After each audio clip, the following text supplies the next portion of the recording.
The nerf did nothing. D.Va is still extremely overpowered, so much so that if you even consider picking another tank, you lose instantly. Pick Rhine, you lose. Pick Malga, you lose. Pick Ramattra, you lose.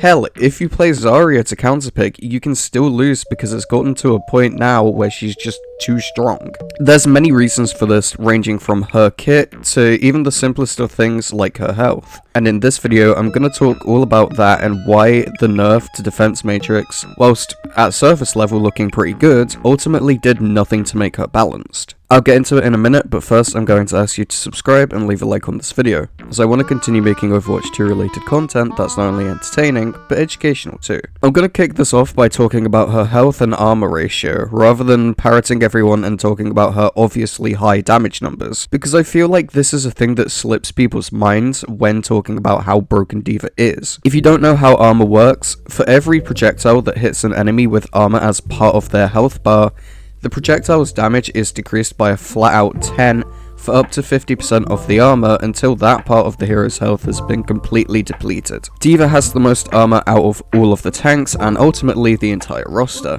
And you're probably thinking, well, that's because she doesn't really have a shield per se, just defense matrix. Which is not a valid argument. There are so many other tanks that don't have shields, like Roadhog, Junker Queen, Malga, and Doomfist, so the argument of she has more armor because she has less shield is stupid. This is why it takes so long to kill her, not defense matrix. Yes, the 3.5 seconds of DM last season definitely helped her stay alive a lot longer in comparison to the 3 seconds this season, but it's honestly not that noticeable. They needed to nerf this rather than her defense matrix because it's absolutely insane.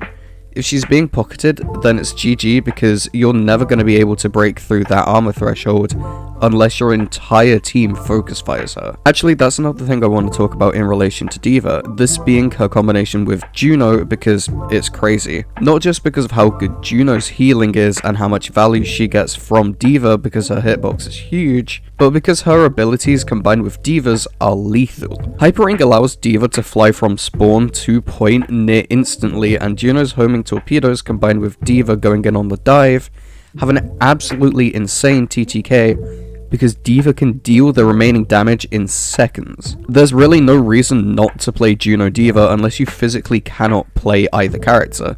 If that's the case, you better start learning because it's for sure the most broken meta we've had in a while. Is it cheap? Yes. Does it work and is everybody playing it? Yes. Well, unless you're in lower ranks where they don't really care about the meta. You guys are so lucky, I absolutely hate this. So, how does the balancing team fix this? How do they make her quote-unquote balanced? Well, obviously they need to nerf how much armor she has so it doesn't take an entire match to kill her once.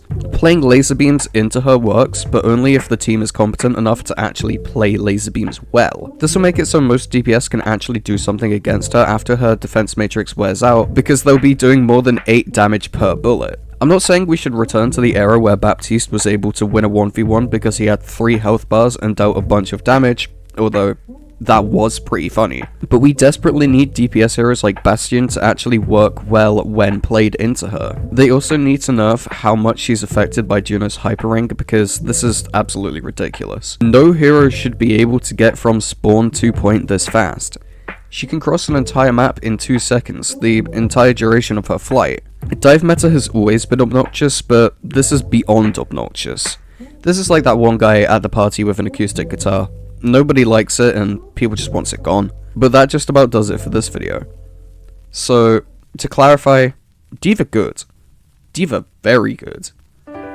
D.Va too good. She needs nerfs and like, stat. She has too much health, deals way too much damage, and combined with Juno, she's nigh unstoppable. It really sucks because at the start of the season, it looked like we were entering a Winston meta, but then they nerfed him and people abandoned him to go and play D.Va again. Kinda like that one scene in Toy Story, you know which one I mean. Hopefully they'll drop another hotfix before the mid-season patch because this is unbearable. It's starting to feel like these matches are scripted because of how predictable the team comps are. It's annoying, repetitive, and just flat out boring. Anyways, thanks for watching. Once again, I'm going to ask you to like this video, as it lets me know that you find these videos not only to be helpful, but entertaining. Don't get me wrong, I like D.Va, just not in this state. This is a problem that needs to be addressed, and like, right now. Not in 3 weeks, but now. Finally, have a nice day or night if you're watching this at night, and make sure to check out my other videos. Not only will I appreciate it, but you might too.